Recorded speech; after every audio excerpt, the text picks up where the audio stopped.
Kemarin kalian sudah ikuti secara online ya kuliahnya. Oke, silakan. Sengaja, jadi blok 3 ini sengaja dibuat setiap hari kalian akan rolling. Karena kalau blok-blok sebelumnya seminggu sekali kan, enak alpha kan, enak alpha sama beta, kebagian terus dia, IT-nya itu dapat offline. Ada beberapa, Dek. Kalau IT itu secara online, kalian di rumah itu banyak godaan gitu ya. Godaannya sangat tinggi gitu. Ya. Entah nanti godaannya itu belum mandi, belum makan, ya, kesiangan, banyaklah masalah hidupnya itu biasanya. Ya kalau sudah banyak gangguan-gangguan seperti itu, pasti kuliahnya pun tidak maksimal. Sementara saya sudah pernah sampaikan ke kalian, entah kalian dengar atau tidak, karena kalian sering online, IT itu hanya terjadi sekali seumur hidup. IT hari ini hanya terjadi sekali dalam seumur hidup kalian. Bisa terjadi 2 kali, 3 kali, kalau kalian mau ngulang. Nggak ada yang mau ngulang kan? Pasti, itu nggak ada yang mau ngulang. Cuman bagaimana kalau nanti nggak paham, nggak ngerti apa boleh buat, harus ngulang. Oke?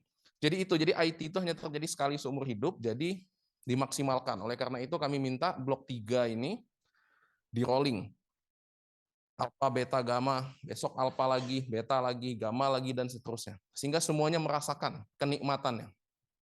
Ya, karena kalau yang seminggu situ enak bener alpha sama beta itu ya, kalian cuma dapat apa nanti? Hah? Nggak dapat kan bahkan. Nah, makanya jadi kita rolling ya. Pembayarnya sama kan? Statusnya sama. Masa yang satu ada lebih nikmat dari yang lain? Nggak boleh itu. Oke? Jadi itu. Saya harapkan kalian mengikuti ya yang kemarin karena kuliah hari ini akan menyambung yang kemarin. Ya, kuliah hari ini saya akan menyambung yang kemarin. Tentang apa kemarin? Komunikasi sel. Karena belum tuntas kan kemarin ceritanya. Kemarin ceritanya saya contohkan masing-masing kalian di kelas ini adalah sel ya. Kalian adalah sel. Di mana nanti sel-sel kalian ini akan membentuk namanya jaringan kelas gamma 2023. Artinya kalau ada salah satu dari you ada masalah, maka jaringan gamma 2000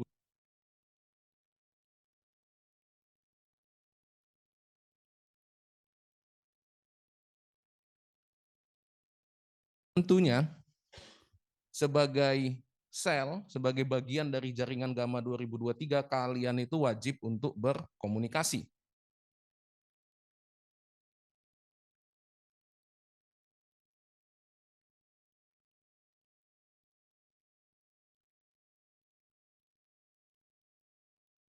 Makanya kalau kami dulu biasanya nodongi petugasnya, Kak, minta baterai Kak. Nah, jadi udah ngantongi baterai. Kalau ada apa-apa langsung ganti baterai. Baterai sama spidol biasanya dulu. Dulu kan masih pakai whiteboard ya. Kalau kalian kan nggak lagi sekarang. Kalau kami dulu kerjaannya itu, nodongi tugas itu, baterai sama spidol. Oke, kita balik. Jadi dari masing-masing kalian itu harus berkomunikasi. Karena tadi kalau antar kalian tidak berkomunikasi, maka jaringan gamma 2023 itu tak akan beres. Saya sudah jelaskan kemarin. Pertama. Yang kedua, bagaimana cara komunikasinya? Kemarin udah saya kasih tahu secara langsung dan tidak langsung. Kalau kamu deketan begini, ya secara langsung aja. Nggak susah kan? Tinggal bisik-bisik, mau apa, pakai kode begini-begini bisa. Nah, cuman kalau kamu mau ngomong sama yang di ujung sana, nggak mungkin. Bisa sih jerit-jerit. Berapa lama kamu tahan berjerit-jeritan gitu ya? Tak mungkin. Di situ harus kamu kembangkan komunikasi secara tidak langsung. Secara tidak langsung, menggunakan alat bantu, menggunakan media komunikasi. Apa media komunikasinya? Ya macam-macam lah. Ada WhatsApp-mu itu, ada Line-mu itu, ada Telegram, ada dan lain-lain. Oke? Nah, komunikasi sel itu persis seperti itu. Karena sesungguhnya kehidupan kita hari ini itu hanya meniru apa yang sel lakukan. Oh, jadi kamu akan menjadi individu bijak kalau sel. Ya, dia sudah mengajarkan banyak hal. Itu ya, itu yang keberapa ya? Tah lupa. Itu yang kesekian ya, itu yang sekian. Oke ya. Oke, berarti kalau secara langsung gampang. Kemarin kalau secara tidak langsung itu contohnya dengan sistem endokrin. Kalau yang dekat namanya parakrin. Sudah clear ya? Oke. Kalau yang parakrin itu clear, ya udah langsung tinggal komunikasi aja. Deketan kan selnya itu bersebelahan. Parakrin itu umumnya selnya itu bersebelahan. Jadi nggak susah-susah gitu ya, tinggal towel dikit aja. Nah, kayak kamu lah, mau gangguin kawan kamu yang sebelah, towel dikit. Itu kata kawan kamu. Hihihi. Nah, itu. Itu ya. Itu. Nah, sekarang bagaimana yang sistem jarak jauh ini tadi kan? Yang dia mau berkomunikasi antara siapa namamu? Siapa?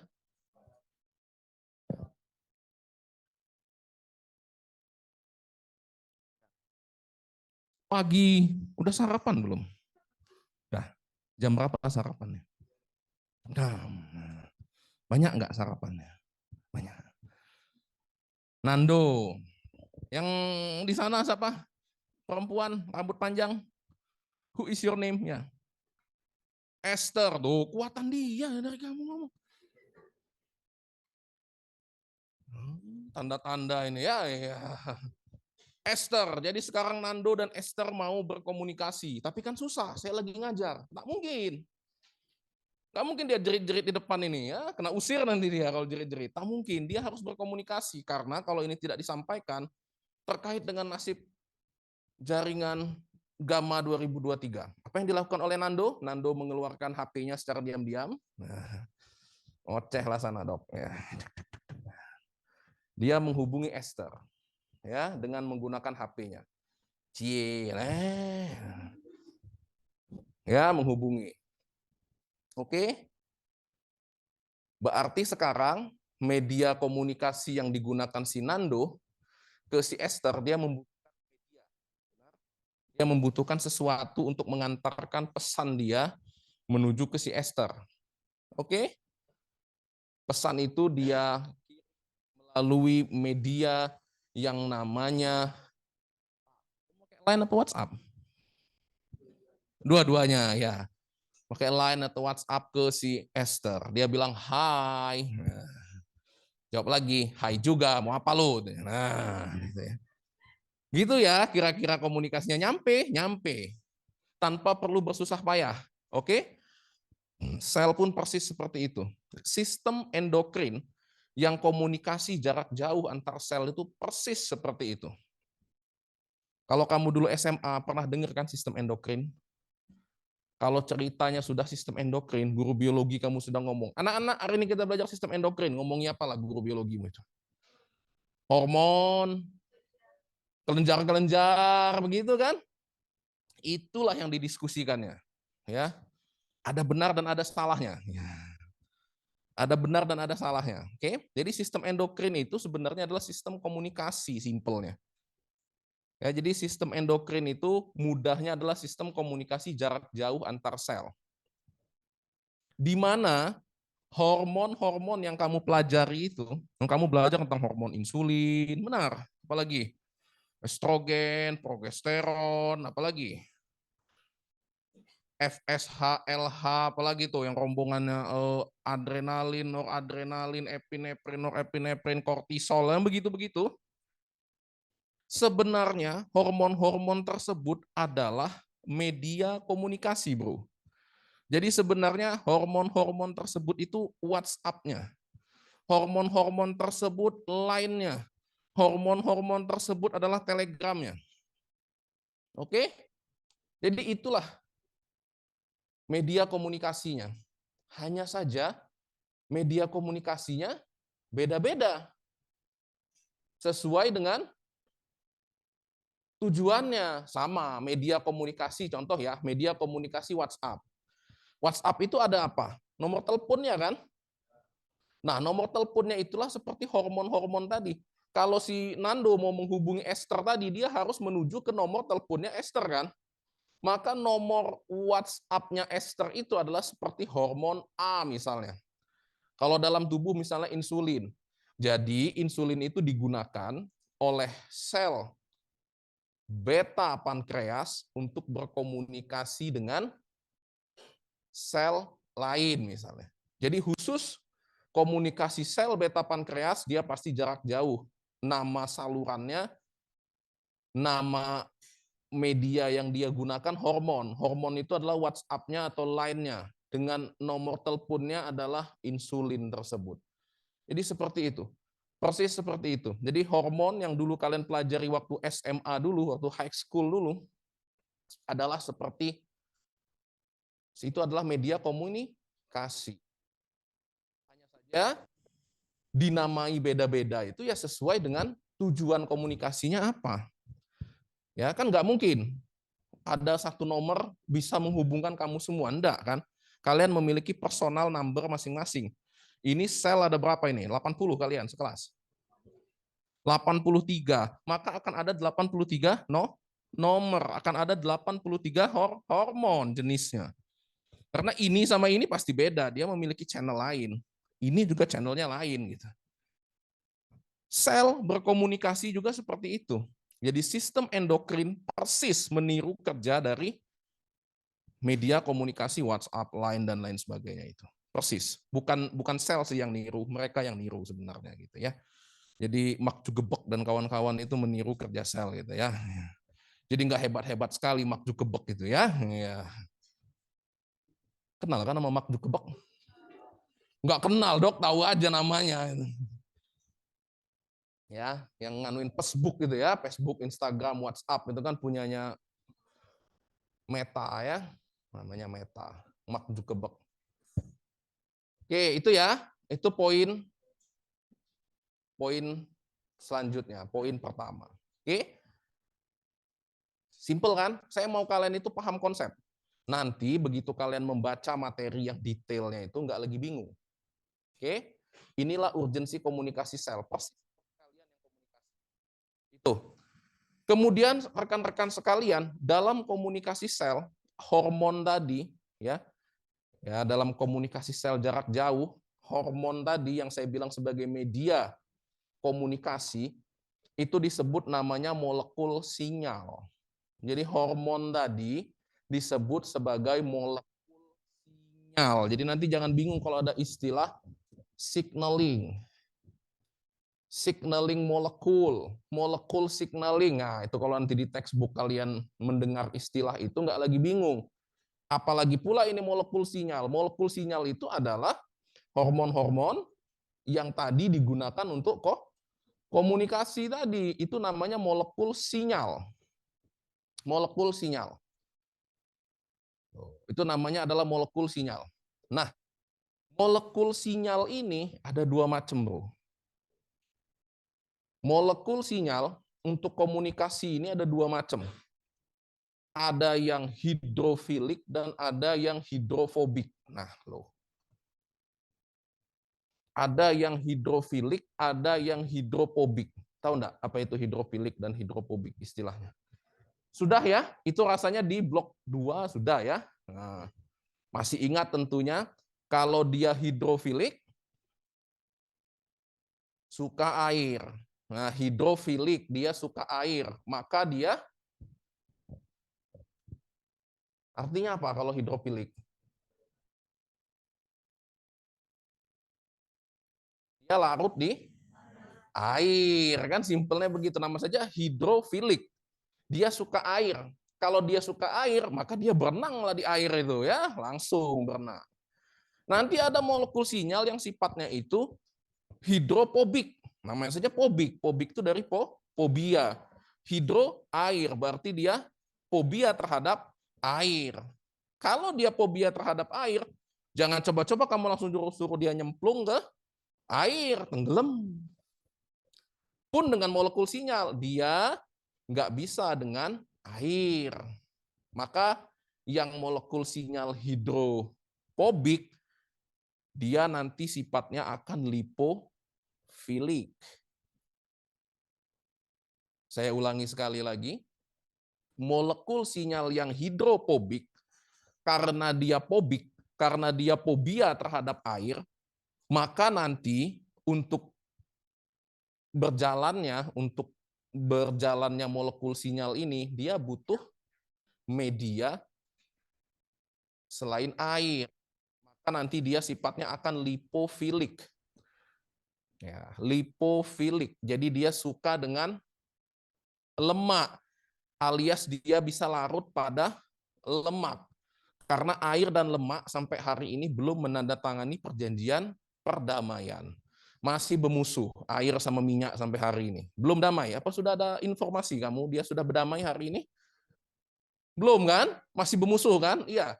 Jadi siapa yang larut air, maka dia tidak akan bisa larut sama lemak. Siapa yang larut lemak, maka dia tidak akan bisa larut sama air. Clear, jelas. Tidak ada zona abu. Ya, jelas. Ya, kalian juga jadi seorang ilmuwan itu harus jelas, harus clear. Kalau boleh ya boleh, kalau enggak ya enggak. Nanti ditanya pasien begini, "Dok, jadi kalau saya makan daging banyak-banyak boleh enggak, Dok?" "Iya, itu semua tergantung." Lah, tergantung apa? Gitu.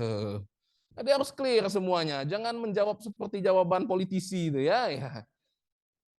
Bagaimana Bapak menangani kasus asap yang terjadi saat ini? Ya, nanti kita upayakan. Caranya, inilah asap galau ini.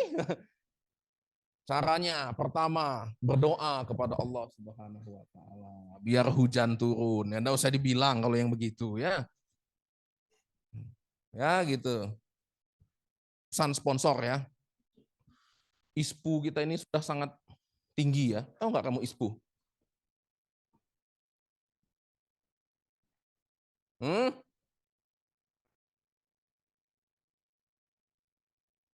ISPU kita tuh sudah sangat tinggi. ISPU itu adalah kualitas udara. Jadi ISPU itu adalah berapa banyak partikulat yang terkandung di udara bebas ini. Ya, ISPU-nya itu sekarang sudah 200, 400 bahkan tembus. 400 normalnya berapa? Normalnya berapa? 50 ke bawah. Ini sekarang sudah 400. Ya, sudah sangat tidak sehat, sudah hitam kalau kodenya itu. Kan dia itu hijau, kuning, merah, hitam. Kita tuh sudah hitam. Keren? Keren. Apakah Sumatera Selatan ribut gitu seperti Jakarta? Enggak ya.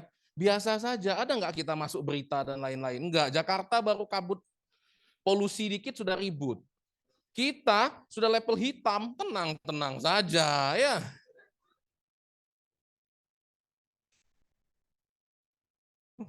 Kita udah nomor 1 ya. Tenang-tenang saja kayak enggak.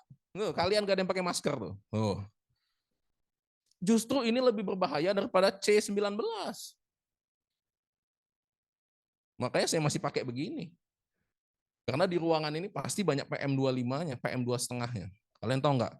Nanti PM-PM itu masuk ke paru-parumu. Saya bukan nakutin, beneran ini. Berdasarkan ilmu beneran, dia masuk ke paru-parumu. Kamu tahu paru-parumu itu bentuknya namanya alveolus. Alveolus itu lapis tipis untuk pertukaran udara. Kalau alveolus kamu tuh tertutup sama PM2,5, PM5, PM10, gimana lagi mau pertukaran udara? Radang dulu pertama di situ. Radang. Namanya pneumonia. Tulisannya pneumonia.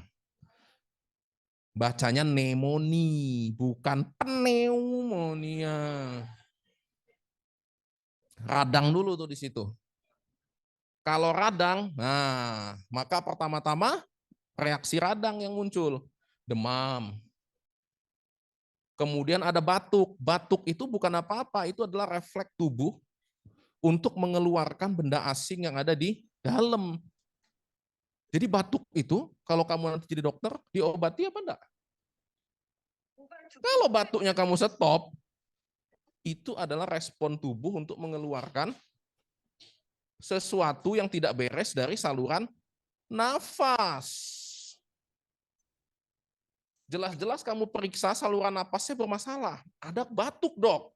Ya, saya kasih obat batuk ya, Pak. Bagus. Kecuali kalau problemnya misalnya pencernaan. Ya, kemudian dia batuk-batuk. Ya oke lah, di stop dulu batuknya biar pencernaannya itu enggak ketarik. Kan pada saat batuk kan tertarik-tarik ini semua.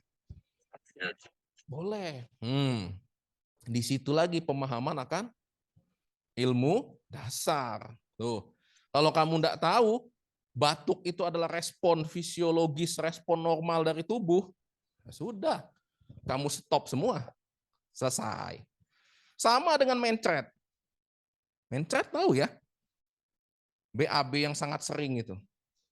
Itu harus di stop apa enggak? Mencret itu adalah respon juga dari usus untuk mengeluarkan sesuatu yang tidak beres dari saluran pencernaan kamu. Tuh. Stop. Yakin. Oh iya ya dok ya? Iya. Contoh, sekarang kalau ada infeksi di usus, dia mencret-mencret, normal dong. Usus mau mengeluarkan bakteri ataupun mikroorganisme yang tidak beres dari usus itu. Maka dia mencret. Kamu stop, apa yang terjadi? Senang mikroorganismenya. Yes, katanya. Terima kasih bro, katanya. Thanks, katanya. Good job, katanya. Ya, tuh, jadi ya jangan macam-macam jadi. Jadi dok, bagaimana dok?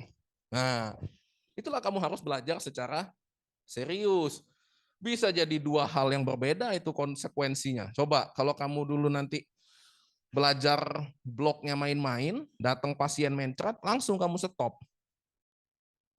Kalau mencretnya itu bukan karena infeksi, boleh di stop. Tapi kalau dia karena infeksi, jangan di stop. Jadi dok, ya suruh dia banyak minum. Nggak mau minum dok, suruh dia minum larutan gula dan garam alias oralit. Nggak mau juga minum dok. Kalau nggak mau lagi minum, itu indikasi dia harus dirawat. Di mana nanti minumnya dikasih lewat selang infus. Tuh, gitu belajar itu nanti. Sangat mudah kan? Kapan? Nanti pas kamu blok gastrointestinal, nggak susah kalau kamu sudah paham akan konsep itu. Kapan indikasi pasien mencret harus dirawat? Oh, kalau kamu ngafal modelnya menghafal, wah banyak sekali kriterianya. Satu begini, mata cekung, bla bla bla bla bla. CRT kurang dari sekian, bla banyak, mati, kening. Simpelnya begitu. Masih mau minum apa enggak? Kalau itu pasien enggak mau minum lagi, ya sudah. Bahaya kan? Karena BAK-nya itu enggak boleh kita stop. Karena itu infeksi. Jadi dia akan tetap kehilangan cairan terus. Kalau dia minum aja enggak mau, kehilangan cairan lebih cepat membunuh daripada infeksi. Maka indikasi rawat inap wajib. Nah, nanti kalau kalian ada pasien kan enak. Mencret. Tanya sama ibunya, Bu ini mencretnya kapan? Udah 2 hari ini dok. Makan minum masih mau? Nggak mau lagi dok. Ya sudah, rawat. Selesai. Coba kalau dokternya main-main dulu pas kuliahnya. Rawat nggak ya? Jadi ini gimana dok? Mana ya Bu ya? Ibu nak dirawat apa tidak? Lah, kok malah balik nanya? Beneran loh, ini terjadi nyata. Terjadi nyata. Banyak yang begitu. Kayak mana? Kok hidup itu tidak jelas? Mau hitam, mau putih. Mau iya, mau tidak. Jelas, clear. Jangan membingungkan pasien. Pasien itu sudah kondisi bingung. Di mana orang-orang yang dia sayangi itu sakit. Dia sudah bingung. Datang itu dengan perasaan yang penuh gundah gulana. Kamu jangan menambah kegalauannya lah gitu. Kalau mau iya iya, kalau tidak tidak. Titik. Jangan balik nanya, ibu maunya gimana? Ada asuransi nggak ibu? Bukan urusan kamu ngurus asuransi itu ya. Itu urusannya BPJS gitu ya. Urusan kamu itu ya itu mau dirawat apa enggak? Putuskan segera. Gitu ya. Sampai mana? Kok kita jadi ngomong ini gegara apa ini? Ini gegara ISPU ya. Ya. Sampai ISPU tadi kenapa pula tadi ya? Ya oke. Sampai mana tadi ya? Sampai mana tadi cerita kita ini? Oh ya, gegara hidrofilik dan hidropobik ya. Ya, hidrofilik dan hidrofobik. Ingetin ya, saya sering lupa itu ceritanya sampai mana, nyasar kemana, nah, lupa balik lagi. Hidrofilik dan hidrofobik. Nah ya, jadi clear molekul sinyal tadi, ya ada dua jenis, ada yang hidrofilik dan yang ada yang hidrofobik. Oke, clear sudah. Oke, clear. Nah, bro sekalian, di dalam tubuh kita ini,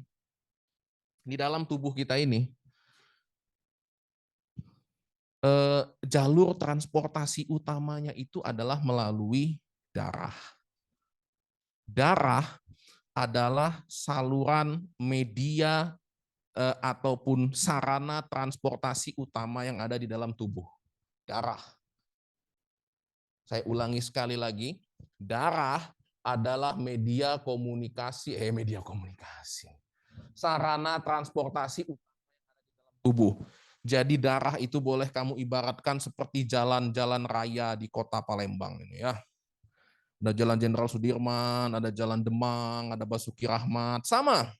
Ada jalan yang agak kecil juga, masuk dikit ada Piparja, masuk lagi ada jalan apa ini kecil-kecil.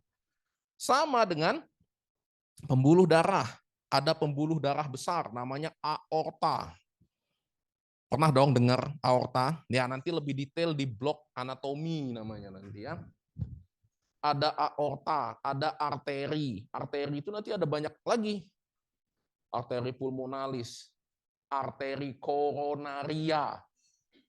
Di mana kalau ada penyumbatan di sana sering disebut namanya sakit jantung koroner. Kenapa namanya koroner? Itu asalnya dari nama arteri yang memperdarahi jantung itu namanya koronaria. Maka sakitnya disebut koroner. Nah, penyakit jantung koroner istilahnya ya. Yang sakit jantung itu loh yang tiba-tiba tuh itu. Kalau kalian nggak ngerti kenapa namanya koroner, bingung tanya pasien. Dok, kenapa namanya koroner, dok? Bagaimana kalau kita ganti namanya yang bagus gitu?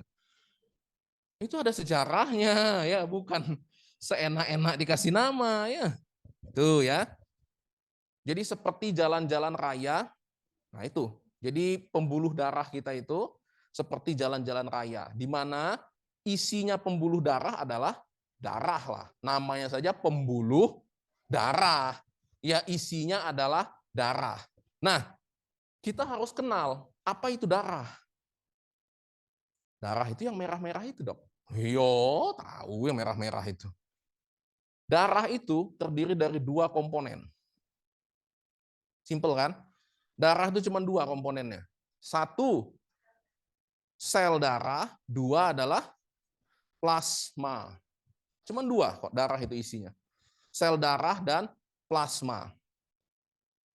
Sel darah itu 45%, plasma itu 55% atau 60%. Jadi intinya banyaklah plasma intinya ya. Simpelnya begitu. Banyaklah plasma. Plasma menang dia ya sebagai presidennya ya karena dia lebih dari 50% ya.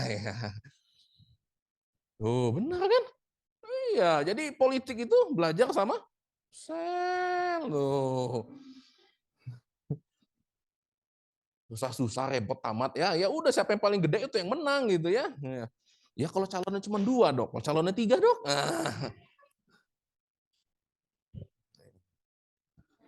Ini ya. Senang sekali merambah kemana-mana gitu ya. Saya mau menunjukkan kepada kalian bahwasanya ilmu tentang sel itu seru ya. Benar dia seru katanya. Jadi kalau dia itu seru, bacalah bukunya kan gitu ya. Kalau dia seru, bacalah bukunya. Kalian itu kan malas baca itu kenapa? Nggak menarik. Udah bukunya tebel, tulisannya kecil-kecil, gambarnya nggak ada. Kalaupun ada gambar, gak menarik. Bulat-bulat, kotak-kotak, apaan ini? Coba kalau komik. Lain, baru buka udah gambar, menarik pula. Wah, tokohnya ganteng pula, atau cantik pula. Nah udah, senang bacanya. Coba kalau textbook. Ya karena tadi, makanya saya mau menunjukkan sesungguhnya banyak cerita-cerita indah di sel itu. Cuman memang membacanya itu harus diartikan. Jadi nggak boleh dibaca secara begitu saja. Nah, makanya saya kasih tahu dulu artinya ke kamu. Nah, sehingga harapannya nanti kamu tertarik membaca bukunya, ya. Sampai mana pula tadi? Oh ya, darah. Ya, nggak ada darah ini. Plasma dan sel. Nah, berarti banyak plasma. Nah, plasma itu, plasma ya, 90% isinya adalah banyu, air.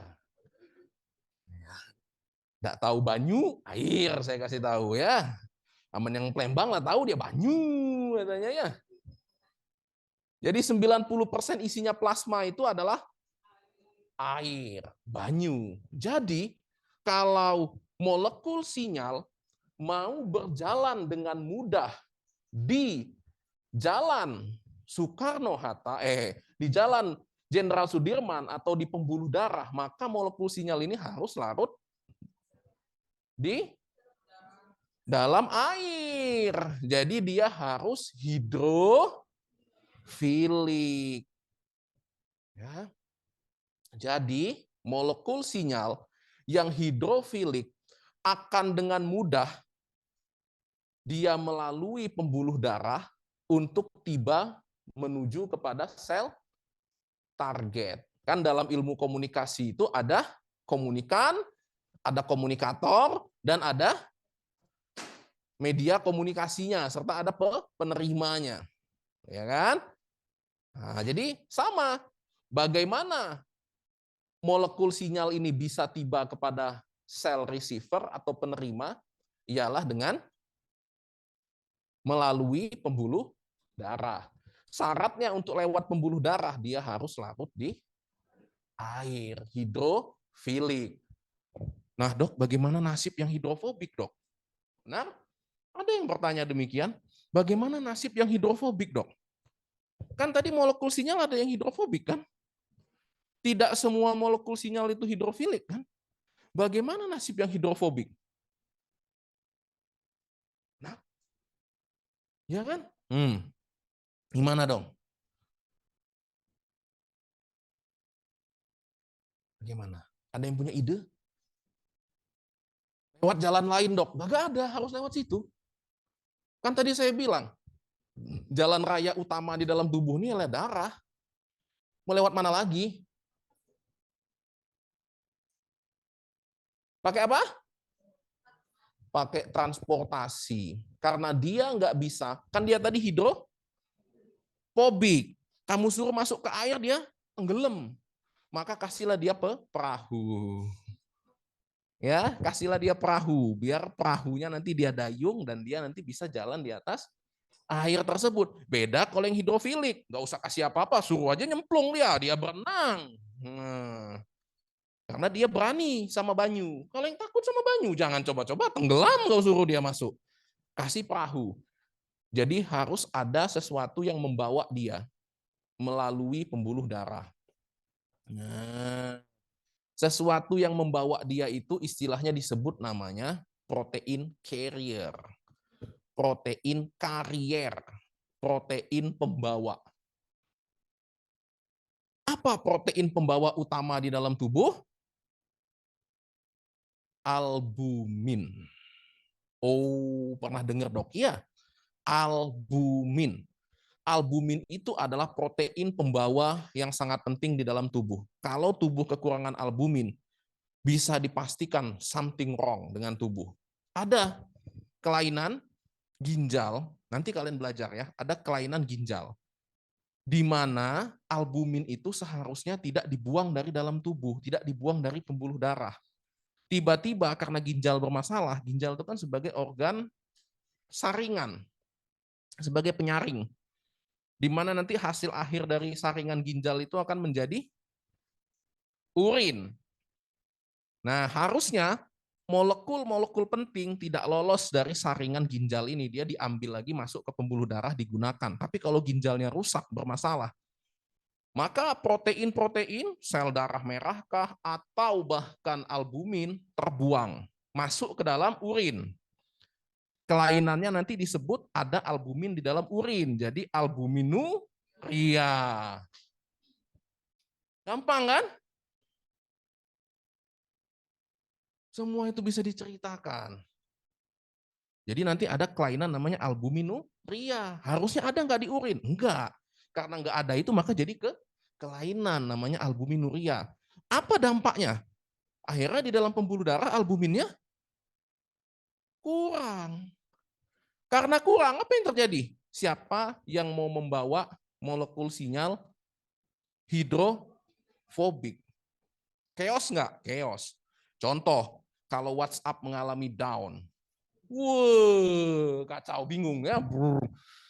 Kok ini ada yang masuk sih chat ini? Aneh ini. Baru 10 menit. Ya, WhatsApp down atau line-mu itu mengalami down. Nah, udah ribut, geger ya di sosial media, di Instagram. WhatsApp down. Ya. Coba kalau albuminuria yang terjadi, down juga, geger, hancur tubuh. Maka jadi kelainan. Oke? Jadi kelainan, jadi penyakit. Tuh, simpel kan? Bener kan saya bilang kemarin penyakit itu terjadi karena miskomunikasi. Itu lagi buktinya. Kemarin tentang DM. Ini udah ada contohnya lain lagi. Karena miskom. Miskom itulah cikal bakal seluruh penyakit di atas muka bumi ini. Sama, keributan di antara kalian itu, di antara manusia, terjadi awalnya dari miskomunikasi. Sebenarnya dia mau ngomong apa, tapi yang ini nerimanya lain. Kau ngapun marah-marah? Saya nggak marah, katanya. Saya tuh cuma bilang, tapi ngapun ada kau tinggi, katanya kan. Nah, itu ya, miskomunikasi. Semuanya berawal dari miskomunikasi. Oke, jadi gitu ya. Jadi hidrofilik dan hidrofobik. Kalau gitu molekul sinyal hidrofobik ini nggak ada guna ya dok ya. Nyusahkan aja. Nanti dulu. Ada keunggulan lain dari molekul sinyal hidrofobik. Sabar. Ya, kita masih dalam perjalanan ini ya. Nah, kan tadi molekul sinyal diantarkan dari sel penghasil molekul sinyal menuju ke sel penerima molekul sinyal melalui pembuluh darah. Molekul sinyal itu ada yang bisa langsung melalui pembuluh darah karena dia hidrofilik, tapi ada molekul sinyal yang tidak bisa melalui pembuluh darah karena dia hidrofobik. Yang tidak bisa tadi maka dia butuh bantuan protein carrier. Protein carriernya itu adalah albumin. Clear sampai situ. Sudah. Ya udah jalan lah dia ya. Kita singkat cerita, ya kan kita nggak mungkin nungguin dia jalan di situ ya, lama kali. Maka dia tibalah di sel tujuan atau tiba di receiver. Oke, yang online dengar ya. Nah, kan? Tidur kan? Apa nge-freeze ini ya? Dengar ya? Dengar ya? Oke. Oke. Betavia. Oh, ada Betavia. Kok ada Alpha Midi itu gimana itu ada Alpha Midi itu? Hah? Kalian disponsori Alpha. Oh, itu tuh kelas Alpha, Alpha Midi. Oh iya iya ya. Saya pikir kok ada Alpha? Mana Indomaret? Biasanya kalau ada Alpha ada Indomaret kan gitu. Saya nyari-nyari ada Alpha mana Indo, kok sebelahnya Betavia gitu ya. Oke. Kalian apa? Ya lah. Suka-suka kalian ya. Oke lah, oke lah, oke lah ya. Oke. Sampai mana tadi kita? Udah, tiba dia ya. Tiba di sel tujuan. Dereng, udah molekul sinyalnya tiba. Kita perlu tahu nanti di permukaan, kan kalian sudah belajar tentang sel kan? Sel ada membran. Benar? Ada membran. Nah, membran sel itu tersusun dari apa ya? Fosfolipid bilayer. Dengan kata lain itu dari apa ya tersusun? Fosfat dan lipid. Lipid itu lemak. Lemak. Kira-kira molekul sinyal yang hidrofilik bisa nembus nggak? Yang hidrofilik bisa nembus nggak? Nggak bisa kan? Nah, loh. Bagaimana dengan yang hidrofobik? Bisa. Ada guna kan dia sekarang? Ada guna ternyata. Bukan dia itu, udah nganterinya susah. Nggak kate guna, hapus saja dia. Enggak. Jadi bagaimana kita aplikasikan kehidupan sehari-hari? Kadang-kadang kita melihat seseorang kayaknya nggak ada guna gitu. Sebenarnya bukan nggak ada guna, belum saja tepat momennya terlihat kegunaan dia gitu ya. Tuh, jadi kalau kamu nanti kerja kelompok, biasanya kalau kerja kelompok itu ada yang sangat dominan dan ada yang sangat tidak dominan. Gitu. Kate Guno budak ini, sudahlah dia udah datang tak apa-apa. Justru ada guna karena dia diam saja, maka si dominan bisa mendominasi kan. Coba kalau dia vokal juga. Nah, nggak selesai-selesai kamu debat aja. Saya tidak setuju. Pokoknya saya tidak setuju. Saya maunya gaya saya. Nah, nggak tercapai tujuan. Itu ya. Jadi yang sinyal hidrofilik akan kesusahan masuk ke dalam sel. Sedangkan molekul sinyal yang hidrofobik akan dengan mudah menembus membran sel. Karena membran sel itu terbuat dari lipid gampangnya, ya fosfolipid, tapi senyawa utamanya itu adalah lipid. Lipid itu lemak. Saya bilang tadi, air dan lemak sampai detik ini belum menandatangani perjanjian damai. Sehingga yang larut air tidak akan bisa menembus lipid, yang larut lipid tidak akan pernah bisa menembus air. Dah, hukumnya begitu. Gampang kan? Gampang sekali. Ada masalah nggak selanjutnya ini? Ada masalah nggak? Yang hidrofilik itu cuma mana dok? Cuman batas pintu. Batas pintu doang, nggak bisa masuk kelas ya dok, nggak bisa ikut kuliah. Balik kata kawannya, balik. Gimana tuh? Ya kalau yang hidrofobik keruan. Dah, saya masuk ya. Dah ada pilih katanya. Nggak bisa masuk ya katanya. Ya udah lu di sana aja. Gimana tuh? Maka kan itu komunikasinya belum nyampe kan? Belum nyampe kepada sel target. Karena di mana inti daripada sel target itu? Di membran. Bukan kan? Inti dari sel itu adalah di nukleus. Jadi molekul sinyal tersebut harus bisa masuk sampai ke nukleus. Harus bisa masuk sampai nukleus. Kok saya jadi hitam ya? Itu emang hitam ya? Ya enggak tahulah ya. Yang penting yang online mendengar ya. Piwit. Iya dok, tapi hitam dok. Ya dok, dengar dok. Dengar, oke. Oke, good. Makanya saya nggak mau pakai slide itu ya. Satu, akan terjadi kegaduhan. Kegaduhan apa? Mau masuki slide aja nanti seru. Oh nggak masuk ya. Lama. Saya nggak mau pakai slide ya. Slide itu biarkan nanti ada di textbook dan ada nanti di materi yang akan saya berikan nanti ada online ya.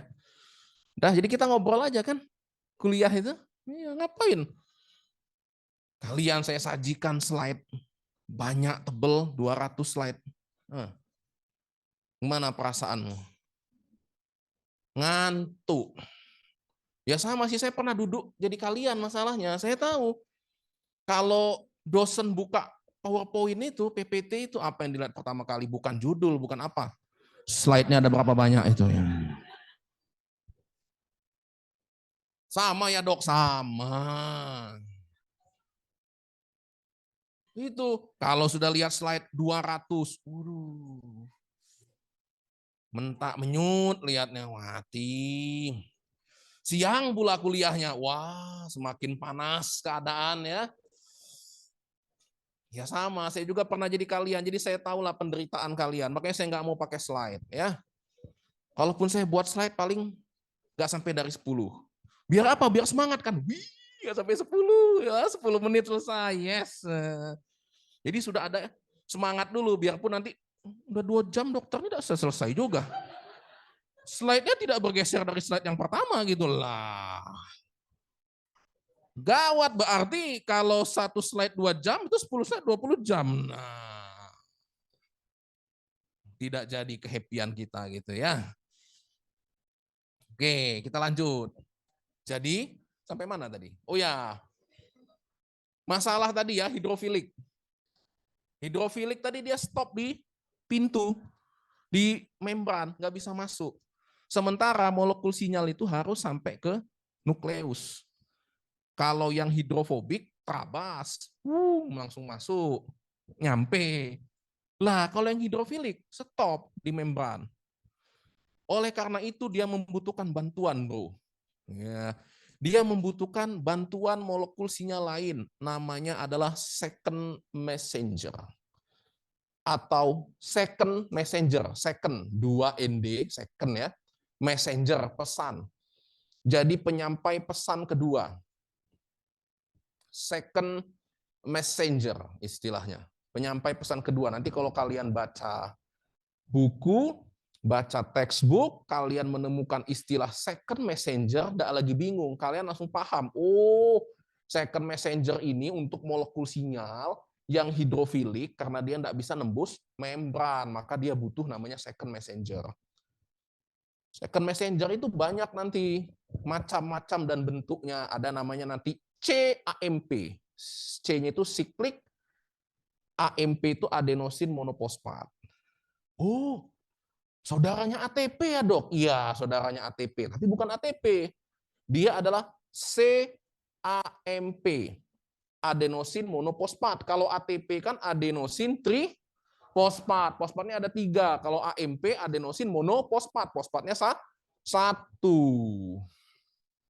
Nah, CAMP itu adalah salah satu nanti molekul second messenger.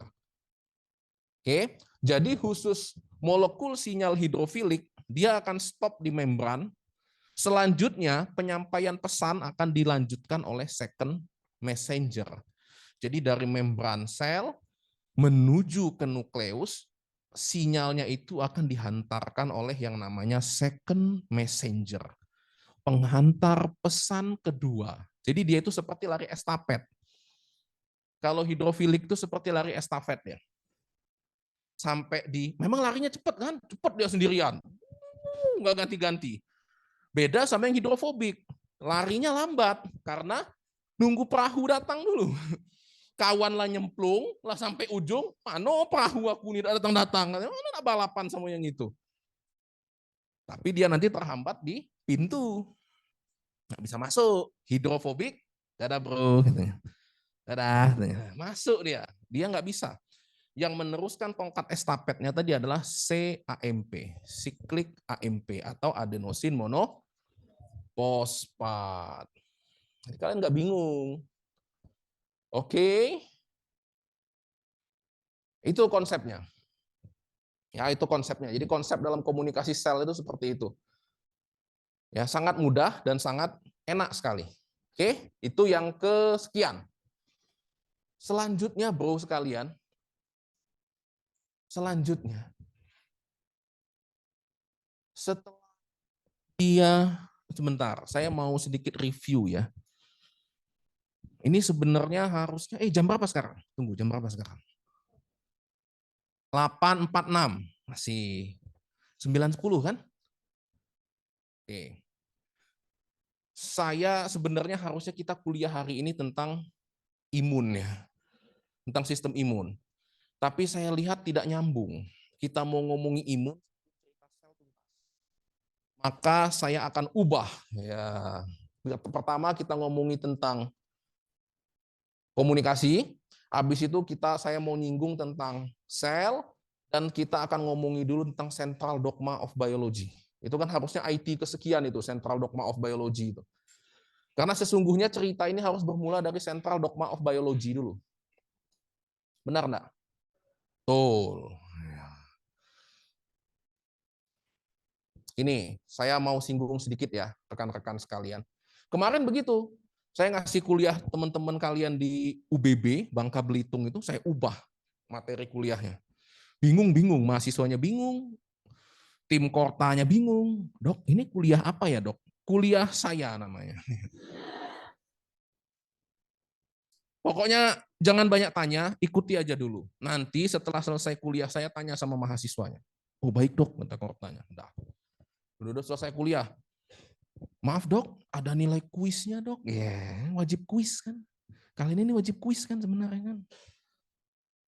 Oh gitu ya, mau kuis bener? Iya dok, wajib kuis. Menurut ajaran dari FK Unsri, wajib kuis dok. Gitu ya. Udah, saya masuk lagi ke kelas. Udah kamu di luar aja. Tutup pintu. Kalian mau kuis nggak? Diem. Jujur, mau kuis apa enggak? Enggak dok. Saya tahu keinginan kalian. Nah, sama, makanya saya nggak mau ngasih kuis ke kalian itu. Daripada hidup kalian tertekan gitu kan. Kita mau kuliah itu happy, penuh kesenangan. Sehingga apa? Kalau senang, maka saraf simpatis kamu itu akan kerja. Kalau saraf simpatis kerja, maka dia akan memompa darah dengan lancar ke seluruh tubuhmu. Artinya, seluruh sinyal akan lancar, bro. Coba kalau kamu penuh ketakutan, yang kerja sistem parasimpatik. Kamu sudah belajar dulu, parasimpatik itu akan menurunkan denyut jantung, membuat pembuluh darah vasokonstriksi. Sehingga apa? Aliran darah tidak lancar. Kamu akhirnya ya diam saja kan, kalau ketakutan itu kan diam. Kenapa diam? Karena pembuluh darah kamu sedang diam juga, penuh ketakutan. Jantungnya aja takut gitu. Harusnya kan dia berdenyut begini. Karena dosennya sangat bengis, sehingga dia begini.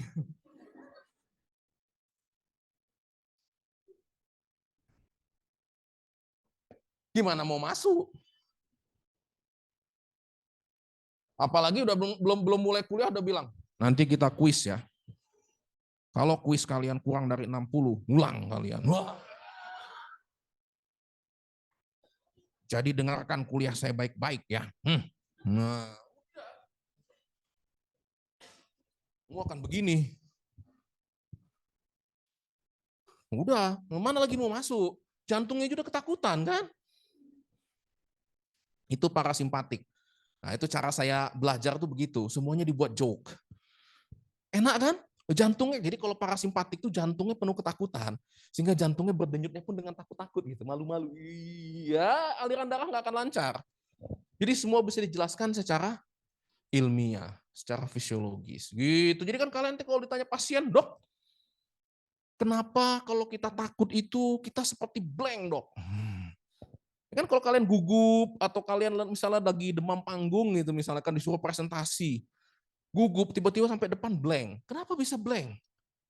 Karena parasimpatik kamu semuanya yang kerja. Coba, apa parasimpatik itu? Menyebabkan aliran darah terganggu. Kedua apa? Memacu kelenjar keringat. Keringat dingin, AC, tapi keringatan. Loh, di mana panasnya di sini? Enggak, karena itu kerja parasimpatik. Apalagi memicu pengen kencing. Keringetan tapi mau kencing, enggak connect ini. Ngerti enggak kamu? Karena idealnya nanti kamu belajar tentang fisiologis, urin dan keringat itu adalah sarana untuk mengatur suhu tubuh. Kalau keadaan itu tidak membutuhkan urin dibuang, misalnya udaranya nggak panas-panas, nggak dingin-dingin amat, ya nggak perlulah mau kencing, kecuali kalau sangat dingin. Kenapa kalau sangat dingin itu harus pengen kencing bawaannya? Karena itu adalah respon tubuh untuk menyeimbangkan suhu. Oh, gitu ya dok. Iya. Kenapa kalau panas kita keringatan? Karena tubuh pengen keadaan tubuh kita ini tetap dingin meskipun panas dengan cara disiram banyu. Cuman kan masalahnya tubuh kita nggak ada pancuran banyu kan. Keringatlah solusinya. Tuh. Jadi kalau kamu Kan ini senang anak-anak muda sekarang ya. Saya mau peeling. Biar kelenjar keringat saya itu kecil. Karena kelenjar keringat saya itu besar-besar. Sehingga minyakan muka saya. Sehingga nanti banyak jerawat. Sehingga mau dikecilin lubang keringatnya. Benar enggak? Benar kalau artis Korea sana benar.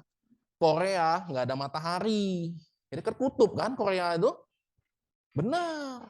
Tapi kalau kita matahari segede gini, bagaimana tubuh kamu mau menyeimbangkan suhu? Kalau kamu kecilkan itu pori-pori kulitnya. Oh, jadi itu kalau ditanya pasien, dok, apakah saya boleh piling-piling kemudian biar pori-porinya kecil gitu, biar kayak artis Korea gitu, dok, yang nggak keringetan, sehingga saya tidak bau ketek, sehingga saya tetap cantik. Ya, nah, ini tidak paham konsep. Ya, jadi cantik itu tidak selamanya harus putih, tidak keringatan, tidak bau, itu tidak selamanya seperti itu, ya. Kalau menurut sel, ya, yang namanya cantik atau ganteng itu adalah yang enak diajak kok komunikasi. Benar? Kalau ngajak ngomongnya aja nggak enak, nggak cocok. Kita nggak cocok, bro. Nggak mungkin mau menghadapi mengarungi kehidupan puluhan tahun bersama, ngomong aja udah nggak enak. Kalau orientasi kalian fisik, ya sekarang sih imut-imut, cantik-cantik, ganteng-ganteng gitu ya. 5 tahun lagi udah berubah bentuknya. Kalau orientasimu cuman itu fisik, ya 5 tahun lagi dia mati nggak cinta lagi. Udahan. Emang main apa ini? Main petak umpet nih. Ya gitu. Saya mengajarkan banyak hal kan. Jadi apa kriteria kamu mencari suami ya? Biasanya kan cewek begitu ditanya. Ya, saya mau begini, begini, begini. Simple, satu kata. Jadi kamu selesai kuliah ini nanti kan enak gitu. Saya tipikal kalau mencari pasangan itu simple. Ya, kamu misalnya tiba-tiba diundang menjadi pembicara kan. Simple. Enak diajak komunikasi. Karena berdasarkan ilmu komunikasi sel yang saya pelajari. Segala sesuatu kekacauan di atas muka bumi ini berawal dari miskomunikasi. Maka pasangan yang enak diajak komunikasi, that is the best friend. Oh, keren gitu, wih gile. Wih, kakak ini keren banget. Sangat menginspirasi kalau kata generasi kalian itu kan, ini sangat menginspirasi ya. Gitu bro. Jadi bacalah buku sel itu. Beneran, banyak hal yang kamu dapatkan. Serius dok, bener. Bacalah. Tapi saya baca itu bingung dok. Memang pertama bingung dulu. Semakin bingung, semakin error. Kalau nggak bingung, itu pasti salah. Harus bingung. Kalau nggak bingung, ada yang salah itu berarti. Ya, nggak dibaca maksudnya kalau nggak bingung ya. Nggak mau bingung, nggak usah baca kan. Gitu. Jangan, harus bingung ya. Ini sampai mana kita kok jadi kesini? Oh, saya klik AMP ya, Second Messenger. Oke, sudah.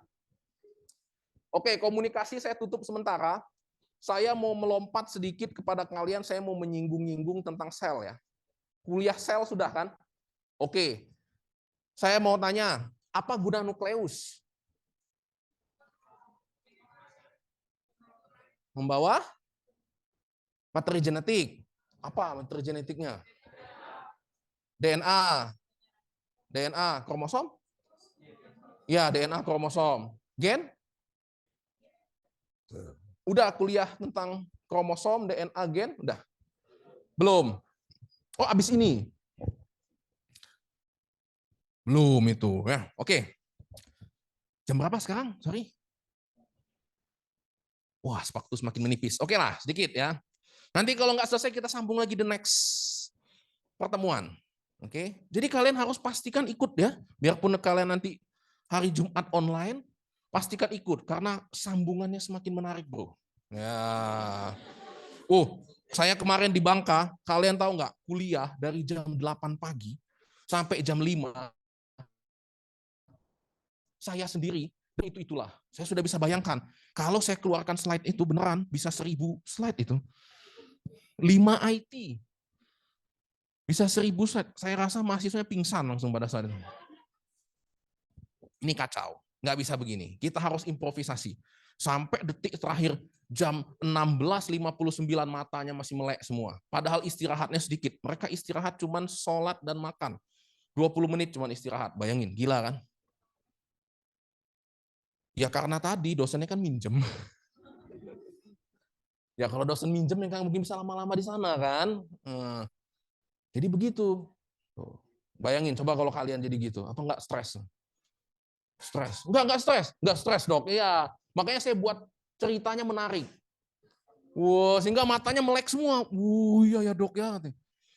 Sudah jadi layar kata saya, ini sudah jam 5. Oh iya ya, Dok, ya udah jam 5. Ya udah jam 5, kamu sih enak kata saya yang ngomong. Ya, sehingga mereka itu sangat terpesona mereka ya, pada mau pindah ke FK Unsri semua gitu ya. Enak sekali ya, Dok, FK Unsri. Iya, enak. Itu saya bilang, memang rumput tetangga tuh selalu tampak lebih hijau gitu ya. Ya memang kami di sana selain FK Unsri kami itu juga punya sebutan FK UI gitu. Hah, UI dong. Alma mater sama kuning. Oh ya kuning, ada kuning. Singkatan sama FKUI. Bukannya Unsri, Dok, UI. Universitas Indralaya. Tawa. Ya. Itu adalah bagian dari cara komunikasi, Bro. Jadi kalau kalian jadi pembicara, sebelum ngomong itu lakukan yang namanya ice breaking. Itu teknik komunikasi. Apa itu ice breaking? Karena pendengar sama kamu itu ada jarak. Benar nggak? Pendengar nggak tahu kamu nggak tahu pendengar. Benar. Kalau orang asing baru datang tiba-tiba langsung, oke, kuliah ya. Habis ini kuis ya. Belajar yang benar. Kalau nggak lulus, lewat 60 nggak lulus ya. Coba kalau begitu. Udah nggak cair suasana. Buat joke dulu, buat menjadi suasananya cair. Sehingga antara pendengar dan pembicara itu tidak ada lagi jarak. Baru pada saat itu suasana enak. Gitu caranya kalau jadi pembicara. Pun nanti kalian dengan pasien. Pasien itu kan orang asing, nggak kenal kalian. Kalian pun begitu. Kalau kamu jadi dokter nanti. Kenapa? Sakit apa? Sakit. Bingung sampai pasiennya kan sakit apa tadi datang sakit. Sakit kepala, Dok. Oh, sakit kepala. Lah dari kapan? Kapan ya, Dok? Ya saking takutnya gitu dari kapan. Coba kalau diubah. Selamat pagi, Pak, Bu. Silakan duduk. Nih, misalnya dia ada ngajak anaknya kan. Nih, Adek kelas berapa? Tuh, cair suasana. Enak baru. Belum apa-apa udah. Kira apa? Berapa lama? Ruangannya dingin pula kan. Udah tambah gugup. Pasiennya gugup. Enggak, Dok, enggak sakit apa-apa. Saya sudah sembuh. Terima kasih. Mana? Ya. So, ya. Oke, saya tadi mau ngomongin sel ya. Oh, itu ada jam itu. Oke. Saya ngomongin sel. Oke, nukleus. Nukleus itu ada isinya ada DNA, kromosom, gen. Nanti kalian belajar DNA, kromosom, gen. What is the differences DNA, kromosom, dan gen? Nukleus. Oke. Habis nukleus ada yang namanya RE. Tahu RE? Retikulum endoplasma. Tempat apa itu?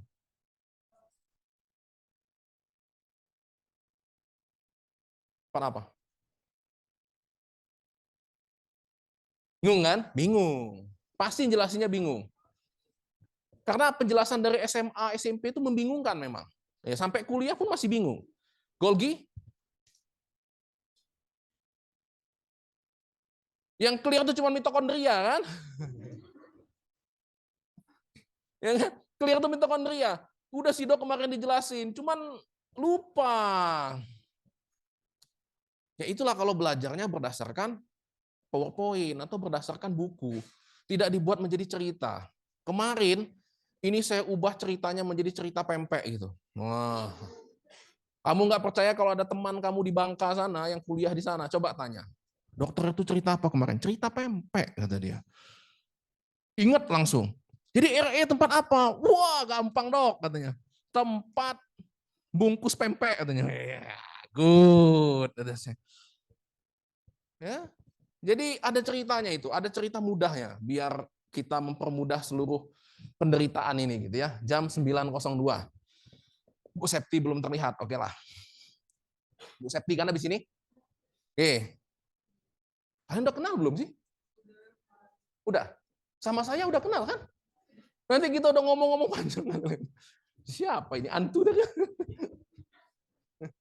Nah, itu ya. Jadi kita mulai. Jadi RE, Golgi, kemudian ada lagi ribosom.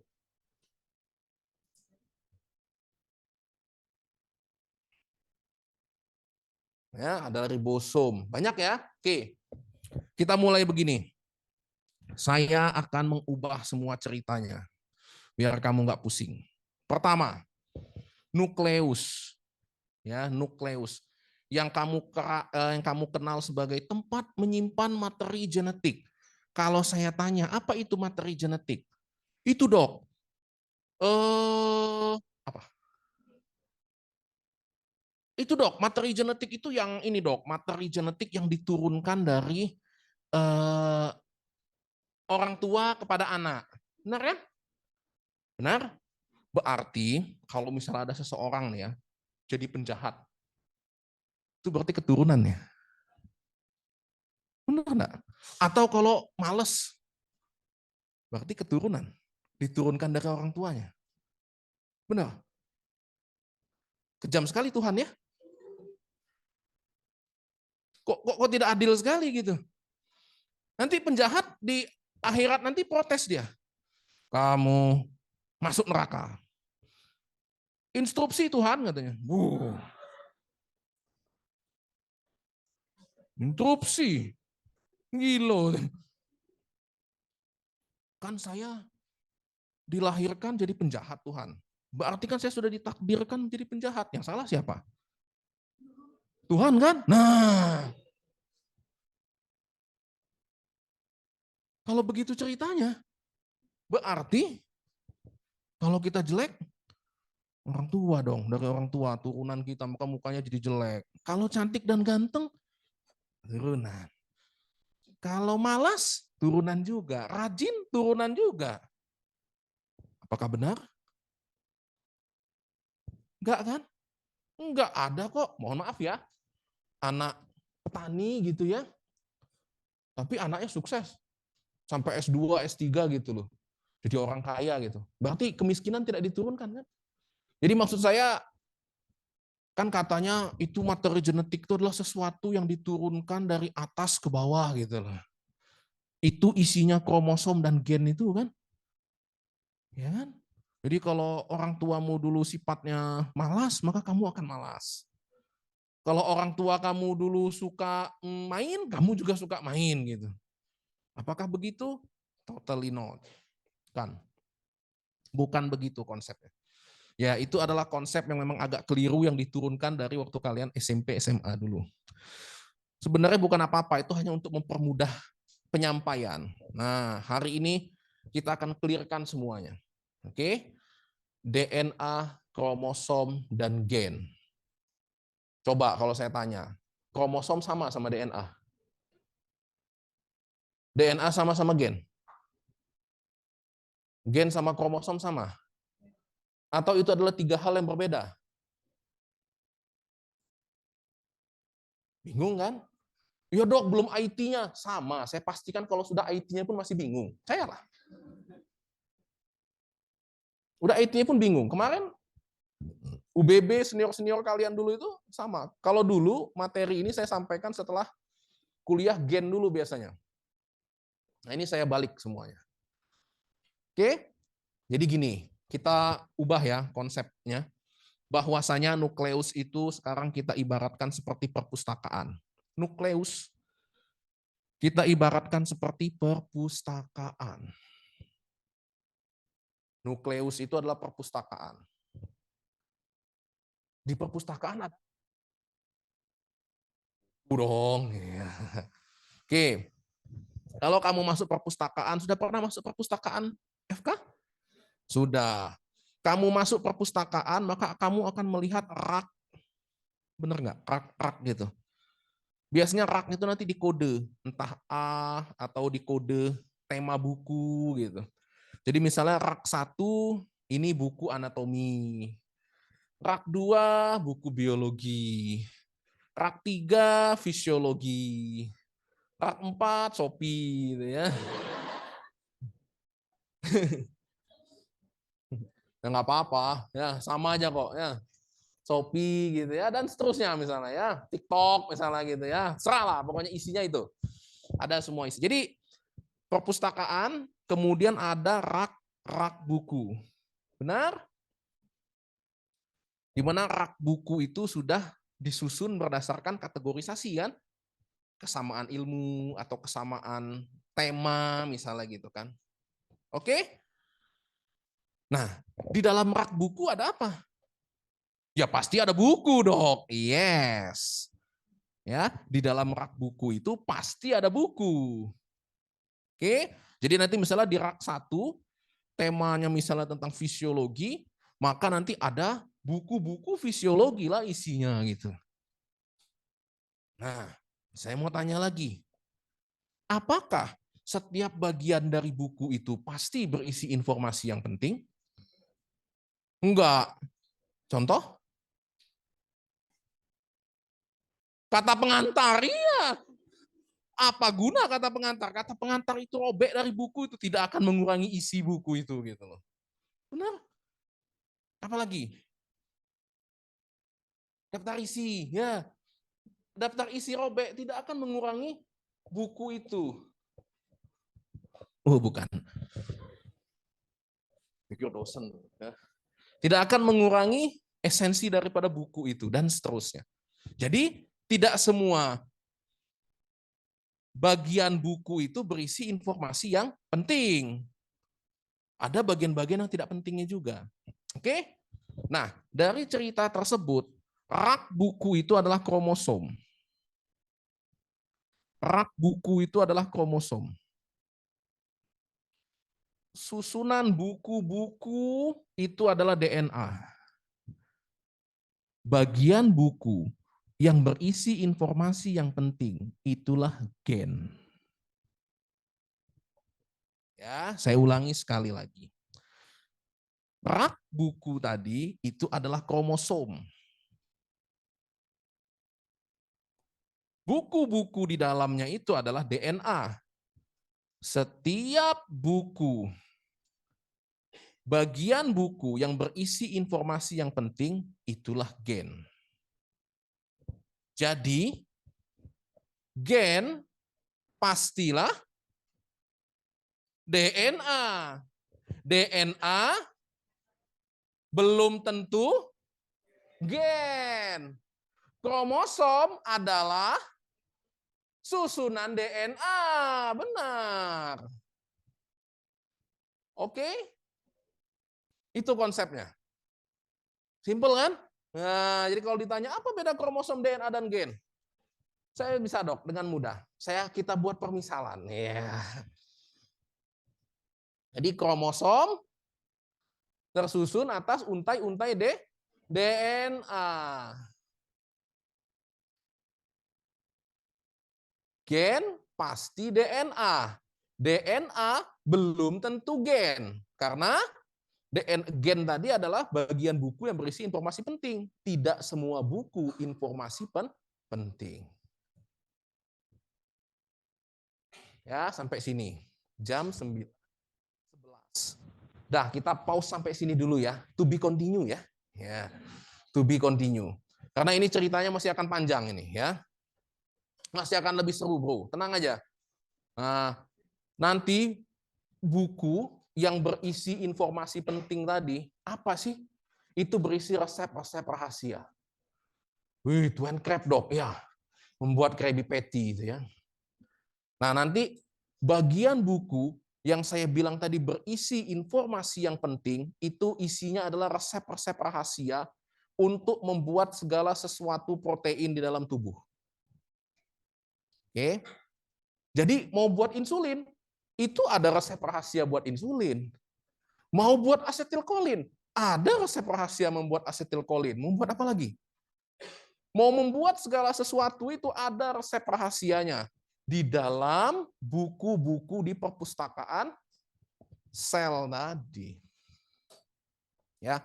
Jadi nukleus itu seperti perpustakaan yang berisi resep-resep rahasia untuk membuat aneka protein yang diperlukan tubuh. Itu sesungguhnya nukleus itu.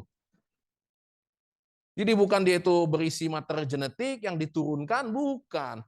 Nukleus merupakan perpustakaan yang berisi informasi penting untuk membuat protein. Caranya itu ada di situ semua. Oke? Caranya ada di nukleus itulah, perpustakaan itu. Di gen. Oke, gitu ya. Saya rasa itu dulu. Nanti kita sambung. Oke. Saya rasa nggak ada pertanyaan ya. Cukup, terima kasih. Assalamualaikum warahmatullahi wabarakatuh. Boleh saya pinjam penamu sebentar? Bentar. Jadi buku The Cell-nya dibaca ya.